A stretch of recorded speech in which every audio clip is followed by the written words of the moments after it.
बनवायची. This is for MMRDA, PWD, KDMC. रस्त्याच्या साईडला प्रत्येक बिल्डिंग समोर एक झाड आलं पाहिजे. हे बघा मागच्या वेळी होतं इथे पुढे पण आहे. जे एक्झिस्टिंग झाड आहे त्या झाडाला वाचवा, आधीच कंपाऊंड करा.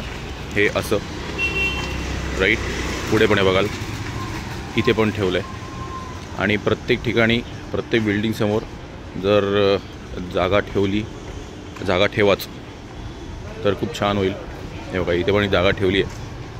हे बघा समोर लेफ्ट साईडला अशी जागा ठेवली आहे. म्हणजे आम्ही पुढे येऊन झाड लावू. ह्याने काय होईल की एक्झिस्टिंग झाडाला जागा ठेवली तर आम्हाला येऊन ती जागा लेबर घेऊन ड्रिलिंग मशीन घेऊन तोडायची गरज नाही. आणि एक्झिस्टिंग झाड लावायचं असेल तर परत तोडायची गरज नाही. तर असं केलं तर खूप बरं होईल. आता हे झाड पण वाचवलं आहे. याला पण सिमेंटिंग करतील. बट अशी एक टेम्पलेट तयार करा. हे बघा इकडे पण आहे. प्रत्येक बिल्डिंगसमोर एक जागा ही ठेवलीच पाहिजे. हे बघा असं ओके. पुढे पण ठेवली आहे. पुढे पण एक्झिस्टिंग झाड आहे त्याला पण वाचवलं गेलं आणि कंपाऊंडिंग केलं आहे. तर अशी request MMRDA, PWD, KDMC, MIDC. Thank you.